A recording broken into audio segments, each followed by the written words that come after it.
everyone, welcome back to the show. Now, we were just giving you a segment about all you need to know when it comes to studying medicine abroad if you're going from Sri Lanka. And I think for all the students as well as the parents, that was a very, very enlightening segment. And speaking about enlightenment and expanding brain power and things like that, we have a great segment coming up. But before that, I have my co-host for the morning, and he's here. It's the first time I'm hosting a show with him, so I'm very excited as well. He's a new face for all of you as well. I'm sure you've met him on maybe an earlier show of Good Morning Sri Lanka. But good morning, Chase. Good morning, Amaya. How are you today? I'm doing good this morning. How are you? I'm doing quite all right. So it's the first time that we are doing this together. I know, it is. Yes. It should be quite fun. Yeah. It certainly is going to be quite fun, I think. Yeah, definitely. Yeah, and you were saying that your brother is having his exams. Yes. And I think it's useful for him as well. Anyone who's doing A-levels and they're trying to cram at the last minute, not a good idea. I wouldn't recommend it. But we all do it. we all advise people not to do it, but then we're all guilty of actually cramming. No, actually, I would advise someone to do it, but I wouldn't really do it on TV because then I'm responsible for what I'm saying. But no, I'm just kidding. But when it comes to cramming, memory really helps. If you're someone who can retain a lot of things at very short notice, it helps, right? It does, and especially with the amount of books and all the reading and everything which you have to do. Yes. So sometimes you sometimes like, what am I reading? What am I doing? You right just now? stay at the same page for a long time without retaining anything. So on that note, we have with us a very regular face on our show, and I'm sure that you look forward to her insights when it comes to childcare as well as so many other topics that we've discussed over the months. And we have with us on the show this morning Arundhati Sivagurunathan. Good morning, Arundhati. Good morning, Amaya. It's very nice to see you. Good morning. Yes, always. After a while, hasn't it, for both of us, but you've been on the show. Yes. So she's been here more than I have. Arundhati, Chase, Arundhati. Yes. Hello. Yes. Good morning. But now we can speak about memory power today and how the brain works and how you can really get your child to sit down and retain the things that they're studying as well. So before we go into that, let's speak about how, not a medical point of view, but how exactly the brain does work and how memory works. Well, this is a huge subject many people are talking about these days. I think from the past 2 decades, from maybe about 1981, when Roger Sperry, he's a guy who went into this studying of brain, right?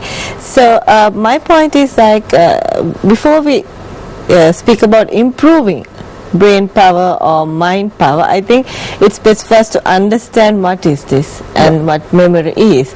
So very simply, as you said, we cannot go into much detail because it's a very complex subject. Brains is a very complex subject. The way I feel it, it's a stimuli we put in, like from our senses, our experience in life, which we put into our thought process, right? Which is the brain works it out into a cohesive idea. I think it's very simply, it's experience you put in is what is going to be your outcome. Okay.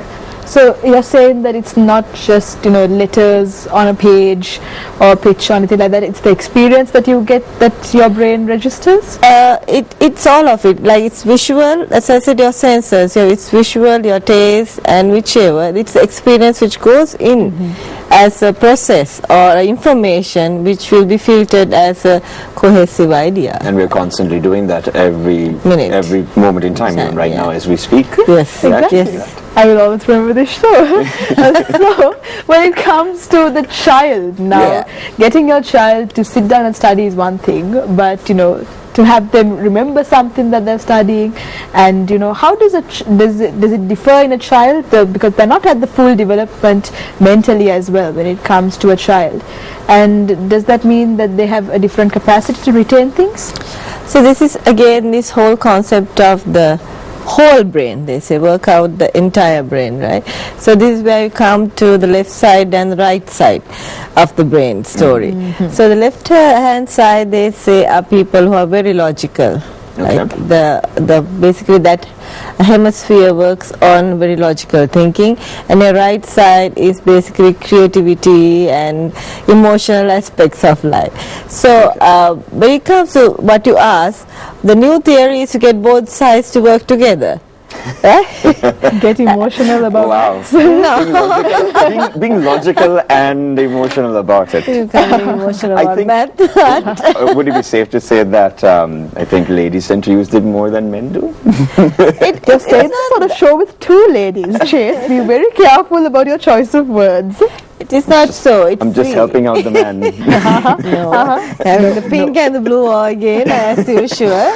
But the answer to the question is that if you get both sides of the hemispheres working, the result or the outcome will be more balanced, even when it comes to studying anything. Oh, so I it will be see. easier for the absorption to happen together. So this is also not just for studying as well, even now in a corporate Everything. environment when you're working as well, this will certainly help. Yeah, of course. Because if you always try, okay, for example, if you're always being emotional, Yeah. right, or you're always being logical, so where does the balance strike? Definitely. Yeah, that makes a lot of sense. That does. But then you can't really explain that to a child. You have to get them to apply that principle when they're studying or something like that. So how do you get a child to use the entire brain, the left as well as the right side? Well, we do a few tricks, like very simple things like, it's called switching the sides kind of thing, where you get the left side and the right side of the brain working by just, shifting your hands, like say, you get the left hand side to touch your right knee and your right to, very simple exercises, but it creates a huge impact on your brains, right?